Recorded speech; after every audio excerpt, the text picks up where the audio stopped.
Glória a Deus. Dado aí os muitos avisos, quem vai trazer a mensagem para nós hoje é o Rian. Vem cá, Rian. Em nome de Jesus. Alguns irmãos têm chegado aí, né? E o Rian formou em teologia pelo Cristo Vive, lá em Nova Serrana, reconhecido pelo MEC, né? O Rian caminha com a gente desde os 15 anos, né? É um filho na fé, alguém que a gente está gerando em nome de Jesus, e tenho certeza que vai nos abençoar nessa noite, em nome de Jesus. Graças a Deus, irmãos. Amém? Glória a Deus. Se coloque de pé, em nome de Jesus. Glória a Deus. Abra a palavra do Senhor comigo. Salmos, capítulo 27. Salmos número 27. Em nome de Jesus.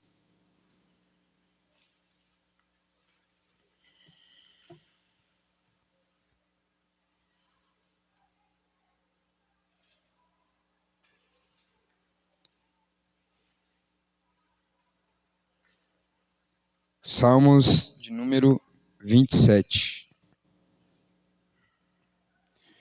Quem encontrou, diga amém. Glória a Deus. Vamos lá então. O Senhor é a minha luz e a minha salvação. A quem temerei? O Senhor é a força da minha vida. De quem me recearei? Quando os malvados, meus adversários e meus inimigos, investiram contra mim para comerem as minhas carnes, tropeçaram e caíram. Ainda que um exército me cercasse, o meu coração não temeria. Ainda que a guerra se levantasse contra mim, nele confiaria. Uma coisa pedi ao Senhor e a buscarei, que eu possa morar na casa do Senhor todos os dias da minha vida, para contemplar a formosura do Senhor e aprender no seu santuário. Glória a Deus. Feche seus olhos comigo. Vamos orar mais uma vez, em nome de Jesus. Deus, obrigado por este momento, obrigado pela tua graça. A nossa oração é pedindo o teu favor sobre nós, para que possamos aprender um pouco mais da tua palavra. Em nome de Jesus. Amém. Glória a Deus. Pode se sentar, irmãos, em nome de Jesus. Irmãos, eu glorifico muito a Deus pela oportunidade de estar ministrando a mensagem ao coração dos irmãos. É interessante também como Deus ele já vai trabalhando no culto, porque o culto ele não é só a mensagem que vai ser pregada, mas o culto é como um todo. Desde quando você entra nesse recinto até o momento que você vai embora, você está fazendo parte de um culto. E logo que a gente chegou, e logo que a gente iniciou o nosso culto, né, que teve a palavra inicial, o versículo inicial de abertura do culto, a gente já leu sobre Salmos número 20. E o versículo de Salmos número 20 diz o seguinte: uns confiam em carros, outros confiam em cavalos, mas eu confio no Senhor. E o mesmo salmista do Salmo de número 20 é o mesmo salmista que escreveu o Salmo de número 27. O salmista Davi, quando ele vai relatar o Salmo de número 27, alguns estudiosos acreditam que ele podia estar passando por 3 situações. A primeira dela é quando ele estaria fugindo de Saul. Saul, um homem já velho, um homem já vivido, ele começa a ter no seu coração um sentimento de inveja por aquilo que Davi já tinha feito. Davi já no auge ali do seu reinado, já vivendo algo que Deus tinha direcionado para ele, Saul tem em seu coração inveja de Davi. E Saul começa a persegui-lo. Estudiosos acreditam que esse salmo de número 27 foi escrito nesse cenário, onde Davi estava fugindo de Saul, na caverna de Adulão, onde ele teve várias vezes a oportunidade de matar Saul, mas ele dizia consigo mesmo e também para o Senhor que ele jamais tocaria no ungido do Senhor. Ele deixaria a vingança, que ele deixaria todos os sentimentos que ele como ser humano poderia ter nas mãos do Senhor. Outra situação que os estudiosos acreditam é que Davi talvez tivesse fugido do seu filho Absalão. Absalão, um filho revoltado com a vida, um filho revoltado com seu pai, até porque o pai repreende ele por aquilo que ele tinha feito com o seu irmão, e Absalão começa a conseguir para si algumas pessoas para tentar derrubar o reinado de seu pai. Então, Absalão começa também a tentar matar Davi. Ou seja, o reinado de Davi talvez seja ameaçado por Saul e também ameaçado por Absalão. A terceira opção que os estudiosos acreditam de que qual foi o cenário desse salmo é Davi fugindo de seus inimigos, até porque naquela época Davi matava um inimigo aqui, aparecia outro inimigo ali. Então, para você se situar desse salmo, você tem que ter em mente que ele poderia ter acontecido nesses três cenários que eu mencionei. E o salmista Davi, a gente conhece a sua história, a gente conhece a sua trajetória, mas é muito bom a gente relembrar algumas coisas que Davi... Quando Davi, lá no pasto, um simples pastor de ovelhas, o seu chamado, a forma como Deus o chamou, já foi de forma grandiosa. Certa vez o Senhor chega para o profeta Samuel e diz assim: olha, eu preciso levantar um novo rei, eu preciso levantar um homem segundo o meu coração, então vai à casa de Jessé, e lá você vai fazer aquilo que eu te ordenar. E o profeta Samuel, assim como eu e você, ele chega na casa de Jessé, e ele olha para os filhos de Jessé, homens valentes, homens formosos, ele pensa assim: com certeza algum desses homens é quem Deus vai levantar. E o profeta Samuel, ele chega para Jessé e fala assim: olha, traga-me seus filhos. E o Jessé vai apresentando para Samuel um filho por filho. E em nenhum momento ele tinha confirmação de que aquele seria o escolhido do Senhor. Até que, já se passaram todos os filhos, o profeta Samuel chega para Jessé e fala assim: olha, não tem mais nenhum filho aqui nessa casa.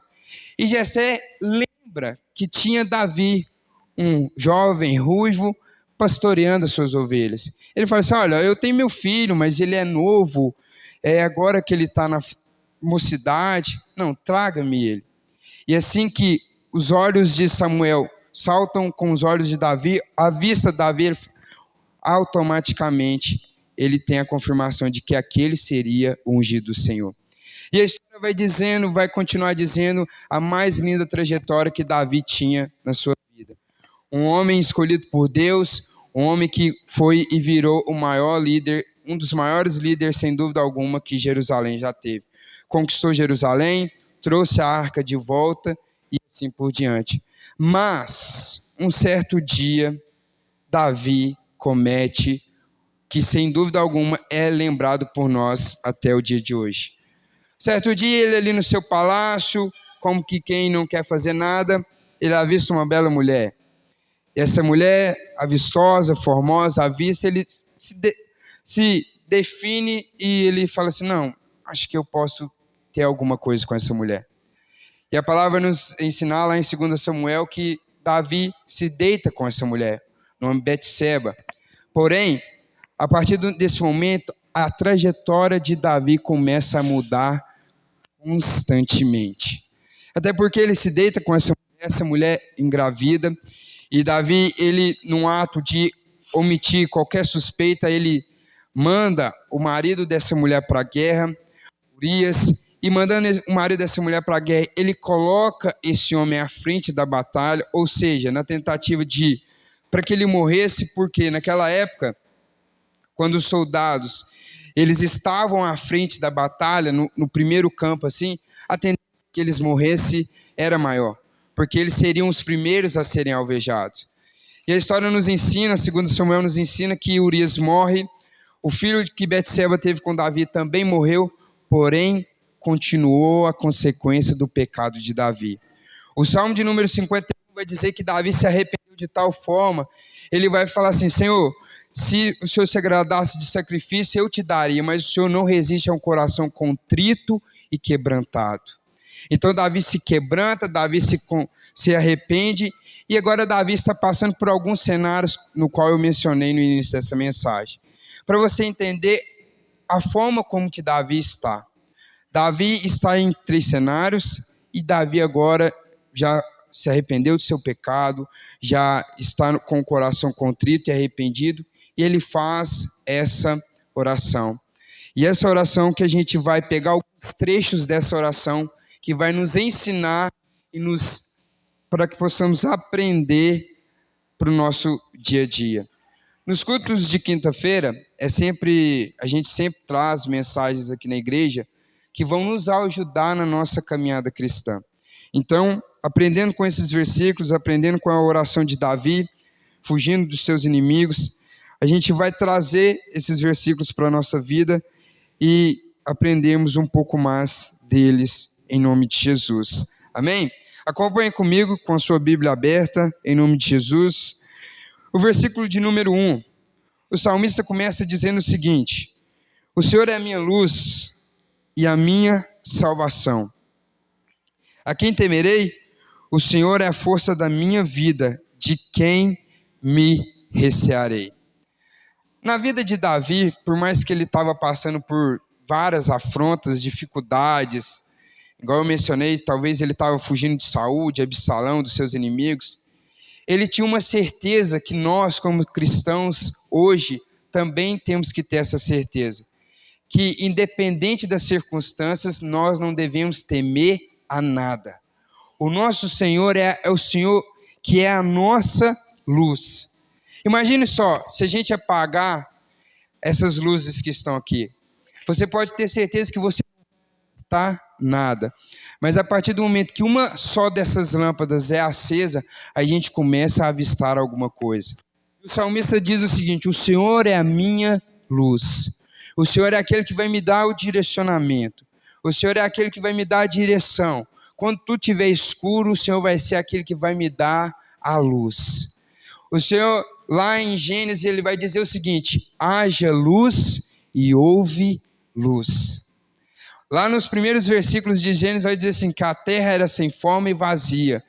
E o Senhor viu e disse assim: haja luz. Imagine, irmãos, como seriam nossas vidas se não tivesse a luz de Cristo em nós. Imagine só como seria a sua vida e a minha vida sem a luz de Deus sobre nós. E o salmista continua dizendo no mesmo versículo: o Senhor é a minha luz, o Senhor é quem me orienta e o Senhor é a minha salvação. Os inimigos estão no meu redor. Os inimigos estão tentando me devorar. E naquela época, os inimigos não chegavam para Davi e falavam assim: nossa, Davi, sinto muito, mas eu tenho algo pessoal com você. Nossa, Davi, sinto muito, mas eu tenho, eu tenho algo pessoal com você, eu falo mal de você. Não. Quando os inimigos topavam com Davi, eles queriam matá-lo. Eles queriam ver Davi morto. E um dos maiores presentes que você poderia dar para um rei naquela época era a cabeça do seu inimigo num prato, numa bandeja. Então os inimigos de Davi, eles não queriam falar para Davi assim: nossa, Davi, eu tenho algo pessoal com você, você fez algo que me desagradou, você fez algo que chateou meu coração, e isso não é certo. Não, se eles vissem Davi, eles falavam assim: esse que a gente vai matar. Se eles vissem Davi, se eles tivessem a oportunidade de pegar Davi, eles iriam matá-lo. E ele fala assim: o Senhor é a minha luz, o Senhor é a minha salvação. Quando os inimigos vierem, quando os inimigos tentarem, eu sei que o Senhor vai me orientar e eu sei que o Senhor vai me salvar. Trazendo para o nosso cotidiano, a gente pode aprender aqui que quando você estiver sem orientação, o Senhor é a sua luz. E quando você pensar que você não tem mais salvação, o Senhor é a sua salvação. Em nome de Jesus. Então não tema, não te afronta. Romanos capítulo 8, versículo 31 vai dizer o seguinte: se Deus é por nós, quem será contra nós? Em nome de Jesus. No versículo de número 2, o salmista continua ainda na sua oração de confiança a Deus. Ele vai dizer o seguinte: quando os malvados, os meus adversários e meus inimigos, investiram contra mim para comerem as minhas carnes, tropeçaram e caíram. Aqui o salmista ele é bem claro e ele diz o seguinte: olha, quando os malvados, os meus inimigos, eles investiram contra mim, eles tropeçaram e caíram. Irmão, pode ter certeza que no seu local de trabalho, no seu cotidiano, o Senhor já te livrou de várias coisas. Os malvados, os seus adversários tropeçaram e caíram. Sabe aquela pessoa que ali no seu local de trabalho você sabe que ela tem inveja de você? Que ela já tentou te derrubar de várias formas? Várias vezes ela já tropeçou e caiu. O Senhor te livrou no seu local de trabalho, o Senhor te livrou na sua casa. Sabe por quê, irmãos? Porque no nosso cenário, por mais que a gente não veja, por mais que a gente não sinta, a gente passa por várias situações onde o Senhor tem nos livrado e tem nos salvado. Os nossos inimigos constantemente, eles tropeçam e caem.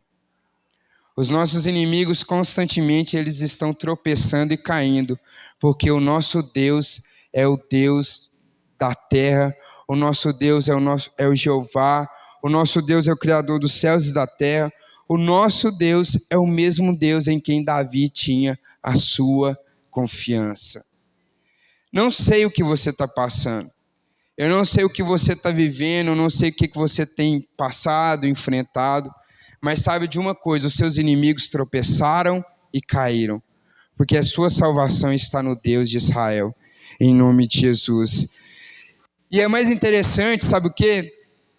Que por mais que os inimigos planejam, por mais que os nossos inimigos, Satanás, com todas as suas potestades, com todos os seus adventos, com tudo aquilo que ele pensa, com tudo aquilo que ele planeja, o Senhor frustra todos os sonhos dele. O Senhor frustra cada plano que Satanás tem sobre a sua vida.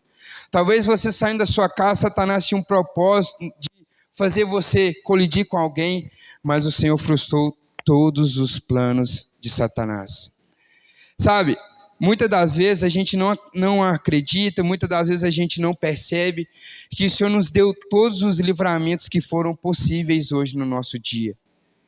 Quando você estava para acordar, quando você estava para abrir os seus olhos, Satanás talvez tentou falar assim, não, acho que hoje ele vai acordar sem o movimento de uns braços, sem o movimento de uma perna, sem conseguir abrir os olhos. E o Senhor foi lá e frustrou os planos de Satanás. O salmista quer nos ensinar o seguinte, que todas as vezes que os inimigos investiram contra a vida dele, eles tropeçaram e caíram. Em nome de Jesus. Versículo 3, para a gente continuar. Ainda que um exército me cercasse, o meu coração não temeria. Ainda que a guerra se levantasse contra mim, nele confiaria. Irmãos, quando o salmista, um camarada, conhecedor de guerra, conhecedor de batalha, conhecedor de afronta, quando ele fala isso aqui, é algo muito sério. É a mesma coisa de um camarada que trabalha na mais alta patente do exército, ele fala assim, olha, ainda que todos os exércitos, ainda que todas as forças armadas se levantem contra mim, eu confio no meu Deus. O salmista quis dizer o seguinte, olha, ainda que todos os exércitos da região se levantem contra mim, tentam me afrontar, ainda que Saul se levante contra mim, ainda que Absalão, na sua revolta, reúna algum dos seus amigos e tentam me afrontar, eu confio no meu Deus. Talvez você tenha pensado assim, nossa, lá no meu local de trabalho, as pessoas estão se unindo contra mim, as pessoas estão tentando a todo custo me derrubar. Ainda que essas pessoas se levantem, você deve confiar no seu Deus. Sabe por que eu cito o local de trabalho? Porque no local de trabalho que a gente... é o momento onde a gente mais passa, é no nosso local de trabalho. No seu local de trabalho você vive mais do que com sua esposa, com seus filhos. E é no seu local de trabalho onde você tanto fala do seu testemunho como cristão, mas também você é afrontado dia após dia. E lá no seu local de trabalho as pessoas, elas tramam contra você. Talvez você pense, nossa, Rian, mas como assim as pessoas tramam contra mim? Olha, te deletando para o seu chefe. Mas assim, olha, sabe o fulano de tal? Nossa, a atividade que você pediu para ele fazer, ele falou que não ia fazer porque isso era loucura da sua cabeça. Sabe aquela planilha que você precisa fazer para apresentar? Não. Ele falou que não dá para fazer porque aquilo é loucura da sua cabeça. Sabe aquela obra que você pegou? O camarada pedreiro que você acha que é seu amigo, ele fala assim, não pega essa obra não, porque isso aí vai te dar dor de cabeça. Aí você vira as costas, ele vai lá e se oferece para o dono da obra para pegar o mesmo empreendimento que você ia pegar. Ou seja, as pessoas, irmãos, elas são usadas pelo inimigo para tentar nos afrontar, para tentar se levantar, para nos cercar. Mas a gente deve confiar no Senhor. Quantas vezes você pega um exame e o exame deu positivo? Quantas vezes você pega um resultado de um exame e ele deu positivo e era aquilo que você não esperava? Ainda que todos os exames dêem positivo, você deve confiar no Senhor. Talvez você tenha um exame para apresentar amanhã, talvez você tenha um exame para apresentar sexta-feira. Faça essa oração que o salmista Davi fez. Ainda que os exames deem positivo, eu confio no meu Deus. A gente começou esse culto aqui dizendo, uns confiam em carros, uns confiam em cavalos, mas eu confio no Senhor. A primeira música que a gente cantou aqui diz o seguinte, grandes coisas o Senhor fez por mim, grandes coisas o Senhor fez nesse lugar. Ninguém é como o nosso Deus. Ninguém, ainda que o exército se levante, ninguém é como o nosso Deus. Aleluia. Agora, sem dúvida alguma, a gente chega no versículo onde que salta aos meus olhos e eu me alegro muito com esse versículo e eu falo para todas as pessoas que conversam comigo que é o versículo da minha vida.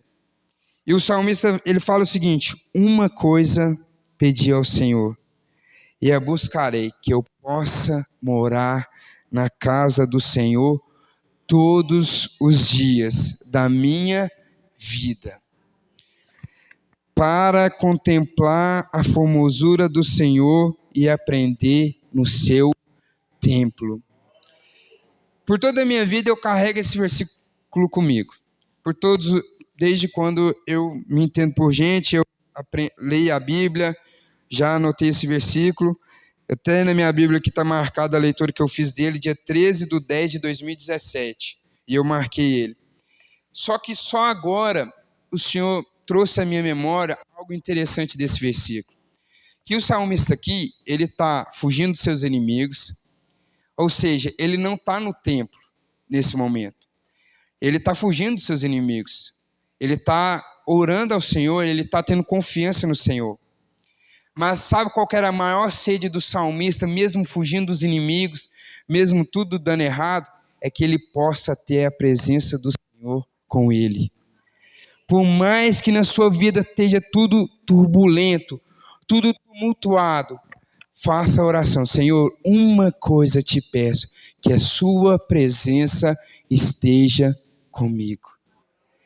Por todas as vezes, irmãos, que os homens das batalhas, grandes homens de Deus, eles foram guerrear, eles não deixavam de fazer essa seguinte oração: Senhor, se o Senhor não for comigo, nós não iremos. Se o Senhor não for comigo, nós não iremos. Certa vez, grandes homens de Deus do Antigo Testamento, eles tinham algumas guerras para tramar, algumas guerras para batalhar. E à frente dessas guerras, eles sempre colocavam os levitas. Para quê? Para que a adoração que os levitas fossem fazendo, o Senhor se agradava da adoração deles e o Senhor os ajudaria a vencer as suas guerras. Quando, na nossa vida tumultuado, devemos nós fazer essa seguinte oração: Senhor, me dá a sua presença. Eu te adoro com tudo que há em mim, mas me dá a sua presença. Certa vez uma pessoa disse o seguinte, que quando a palavra está sendo exposta, o Senhor está falando conosco, mas quando nós adoramos, nós estamos falando com Ele. Ou seja, quando você estiver passando por todas as dificuldades da sua vida, faça essa oração: uma coisa peço ao Senhor. E o salmista continua dizendo no versículo seguinte, ele não só pede, mas que ele vai buscar. Porque não adianta só pedir, você tem que buscar. Quantas vezes você tem a oportunidade de estar aqui na igreja na terça-feira, na quinta-feira, no domingo de manhã, no domingo à noite? E você tem dizido para o Senhor assim: Senhor, eu preciso da sua presença, eu preciso da sua presença. Mas o Senhor diz para você o seguinte: olha, você precisa da minha presença, mas você não vai na terça-feira, você não vai na quinta-feira, você não vai no domingo de manhã, você só vai ao domingo à noite. Como você quer a minha presença se você não me busca? E o salmista diz o seguinte: uma coisa eu peço ao Senhor, mas eu também buscarei. Jesus disse: aquele que pede, recebe, aquele que busca, encontra. Não adianta nós só pedirmos, nós também devemos buscar.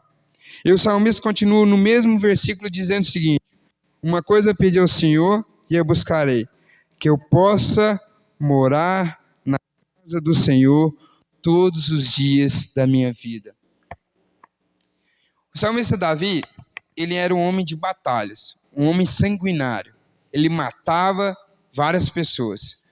E certa vez tinha um desejo no coração dele de construir um templo para o Senhor. E o Senhor disse para ele o seguinte: olha, não vai ser você que vai construir esse templo, e sim seu filho. Esse filho seria Salomão.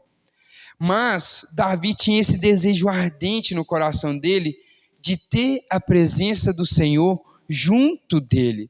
Ele falava para o Senhor: Senhor, eu não aceito porque a gente vê que nós moramos em palácios, mas a arca do Senhor está em tendas. E ele dizia para o Senhor: Senhor, eu não aceito porque a gente tem um luxo, a gente tem todas as bem-aventuranças, mas a tua arca está lá em tendas. E o Senhor dizia para ele: olha, não se preocupe, o seu filho vai construir um templo para mim. Mostrando para nós, irmãos, que o salmista, por todas as suas dificuldades, por tudo aquilo que ele passava, ele tinha um desejo ardente de ter a presença do Senhor com ele. Sabe, muitas das vezes, a gente nos apegamos às dificuldades da vida. A gente se apega às circunstâncias da vida. A gente se apega o boleto para pagar, a conta do filho para pagar, o remédio do meu filho para pagar, e a gente se esquece que uma coisa pedimos ao Senhor e a buscaremos, que possamos ter a presença do Senhor todos os dias da nossa vida. Sabe por quê? Quando a gente está aqui no culto de domingo, agora igreja cheia, e a gente começa a ver as pessoas ali felizes, e a gente começa a sentir a presença do Senhor, até porque a gente está ali junto, reunido, tudo num só clamor, e a presença de Deus desce sobre nós. Só que na segunda-feira, tudo aquilo que a gente vivenciou aqui no domingo à noite, a gente se esqueceu. Por quê? Na segunda-feira a gente já amanheceu pedindo ao Senhor tantas outras coisas, menos a presença dEle sobre nós. Mude um pouco da sua chave. Ao invés de você só chegar para o Senhor e pedir: Senhor, me ajuda com isso, me ajuda com aquilo, a primeira oração do seu dia seja assim: Senhor, uma coisa te peço e eu vou buscar durante o meu dia, que a tua presença esteja comigo. Se a tua presença não estiver comigo, eu não irei. Se a presença do Senhor não estiver conosco, não estiver comigo, não estiver com você, nós não conseguiremos fazer nada. Lembra daquela vez que o profeta estava junto agora fugiu o nome, se é Elias ou Eliseu, ele estava junto com os profetas de Baal. E os profetas de Baal chegam e eles falam assim: olha, vamos ver aí quem que vai acender, tal. E eles começam: Baal, Baal, Baal. E nada. E o profeta fala assim: grita aí, fala mais alto, talvez ele escute, talvez ele está ocupado. E eles clamavam, rasgavam as suas vestes. Mas certa vez o profeta fala o seguinte: olha, se eu sou profeta do Senhor, responde-me, Senhor, responde, e caia fogo do céu. E a palavra nos ensina que logo após caiu fogo do céu, queimou o holocausto, mostrando que através da vida daquele profeta, a presença do Senhor estava com ele. E mostrando também que aquelas pessoas que acreditavam em Baal, sem a presença do Senhor, não aconteceu nada. Irmãos, sabe por que muitas das vezes o seu parente não se converte? Porque você não está com a presença do Senhor contigo. Quando o seu parente te afronta, quando o seu parente está lá te criticando por ser cristão, você não está com nenhuma palavra nos seus lábios para falar assim, olha, tudo bem você não acreditar, mas eu creio que o Senhor vai fazer algo na sua vida. Não, você está com as mesmas palavras dele, olha, se você não quer acreditar, não acredita, segue a sua vida. Não, quando a presença do Senhor está conosco, mesmo que a gente receba as afrontas do inimigo, a gente prevalece. O salmista diz o seguinte, que os nossos inimigos é que tropeçaram e caíram. Quando a presença do Senhor está com você, você consegue evangelizar o seu parente. Quando a presença do Senhor está com você, você consegue evangelizar o seu filho. Quando a presença do Senhor está com você, através do seu testemunho, você não precisa falar assim, filho, vai para a igreja para o culto de jovens. O seu filho vai vir para o culto de jovens porque ele viu em você a presença do Senhor. Em nome de Jesus. O versículo 5, após o salmista ter feito essa linda declaração, o versículo 5 diz o seguinte, porque no dia da adversidade me esconderá no seu pavilhão, no oculto do seu tabernáculo me esconderá, por-me-á sobre uma rocha. Ele tem a presença do Senhor com ele. E ele tendo essa presença do Senhor com ele, ele fala assim, olha, no dia da adversidade, o Senhor vai me esconder no seu pavilhão. Já repararam que quando chove, quando cai aquela tempestade, você está na rua, você não procura um abrigo, não procura uma varandinha, se você estiver de moto, você não vai, desce da moto, procura uma varanda, ou seja, você está procurando ali um abrigo. E o salmista diz o seguinte, olha, eu quero buscar o Senhor, eu quero a sua presença, porque no dia da adversidade eu sei onde será o meu abrigo. A gente pode até confiar no Senhor, podemos até depositar no Senhor a nossa confiança, mas se a gente não souber onde é nosso abrigo no Senhor, não vai adiantar nada. E sabe onde é o abrigo do Senhor para nós? A casa dele, o seu quarto de oração, o fechar a sua porta, trancar a sua porta e orar ao Pai que está em secreto, e o Pai que está em secreto te recompensará, em nome de Jesus. Agora eu quero que vocês saltem comigo lá para o verso de número 10, para a gente finalizar.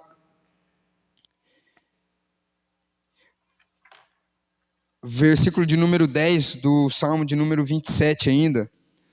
O salmista já orou ao Senhor, o salmista já fez suas súplicas.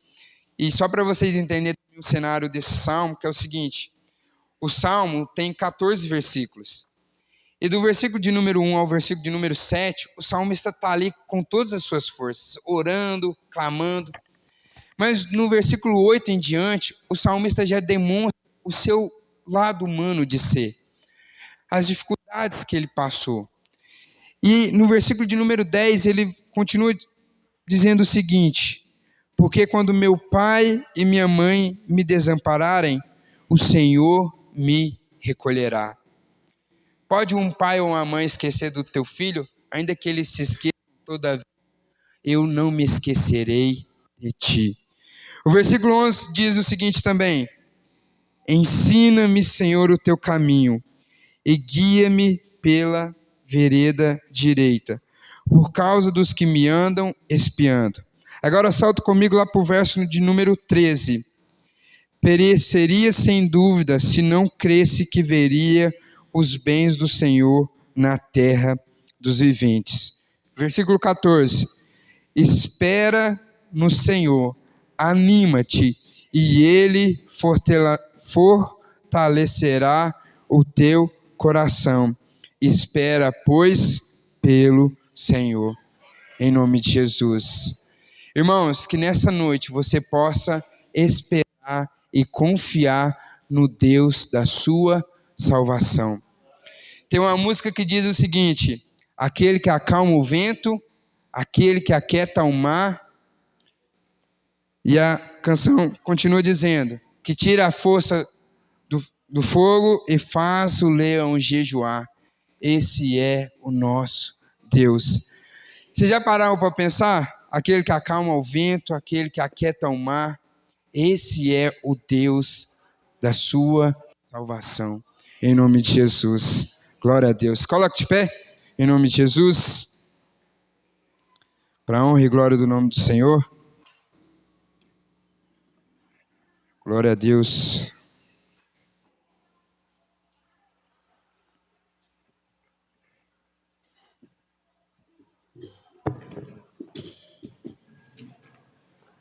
Feche seus olhos comigo em nome de Jesus. Eu não sei o que você passou, como foi sua semana, como tem sido sua semana, aliás. Mas hoje a gente aprendeu o seguinte, que o Senhor, que é nesse Senhor o nome em quem nós confiamos. É nesse Deus que